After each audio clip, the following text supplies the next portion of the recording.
ये उपनिषद से क्या लिया गया है? 5 मंत्र को लिया गया है। क्या बता रहा है ये 5 मंत्र?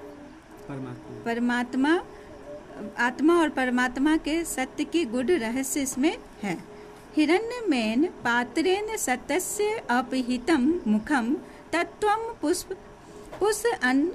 पुष्पन्न पा अविर्णु सत्य धर्माय दृष्टे। हिरण्यमय मतलब सुनहले रंग का, पात्रेण सत्य से अपहितम मुखम, सुनहरे पात्र से, है ना, सत्य का मुख ढका हुआ है। सत्य से अपहितम मुखम, सुनहरे पात्र से सत्य का मुख ढका हुआ है। तत्वम पुष्पन मतलब क्या हो गया? सूर्य।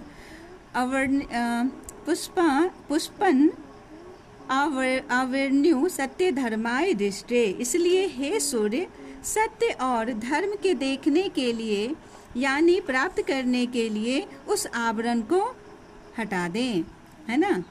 कौन सा आवरण? ये जो सुनहरे रंग से पात्र से आवरण से हमारा चेहरा ढका हुआ है, उसमें बोल रहे हैं हे सूर्य इस सत्य धर्म को जानने के लिए, है ना, यानी ज्ञान को प्राप्त करने के लिए इस आवरण को हटा दें। अनोरणीयान महतो महीयान आत्मसस्य जंतो निहतो गुहायां तम क्रूतः पश्यति वीता शोको धातु प्रसाद महिमा आत्मनः। अनोरियान महतो यानी अनोरियान मतलब सूक्ष्म, पर है ना, सूक्ष्म से भी सूक्ष्म, महतो महियान, सूक्ष्म से भी सूक्ष्म, महान से भी महान। अनोर नियान मतलब सूक्ष्म से भी सूक्ष्म, महतो महियान और महान से भी महान। आत्मस्य, आत्मस्य षष्ठी विभक्ति है ये भी। जीवों के हृदय रूपी गुफा में आत्मा स्थित या निहित है।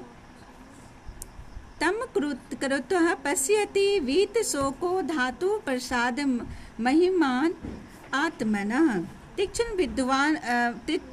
मतलब विद्वान, बुद्धि वाले अपने विद्या के प्रभाव से उस परमात्मा की कृपा से शोक रहित होकर उस महिमावान आत्मा को देख पाते हैं, है ना। सूक्ष्म से भी सूक्ष्म और महान से भी महान सभी जंतु में क्या विराजमान है? आत्मा विराजमान है ना। तम कृतु पश्यति वीत शोको, और बुद्धि, तीक्ष्ण बुद्धि जब हो जाते, जब विद्वान हो जाते, ज्ञान प्राप्ति हो जाती है, तो वो हम वीत शोक रहित, है ना, शोक रहित हम उस चीज को देख पाते हैं, है ना, उस आत्मा को देख पाते हैं। तब वो शरीर की भान नहीं रहती है, आत्मा की भान हो जाती है कि सभी लोग क्या हैं? एक आत्मा है। उसमें फिर जाति प्रथा भी खत्म हो जाती है ना। ये वो जात का है, वो जात का, ये रहता ही नहीं है। सब क्या है? परमात्मा के वो बच्चे हैं, जो उनके परमात्मा क्या हो गया? सुप्रीम सोल हो गए, और आत्मा सभी एक सोल है, उनके बच्चे हैं। तो इसमें कोई भी धर्म नहीं आते हैं, कोई भी जाति सब नहीं आते हैं।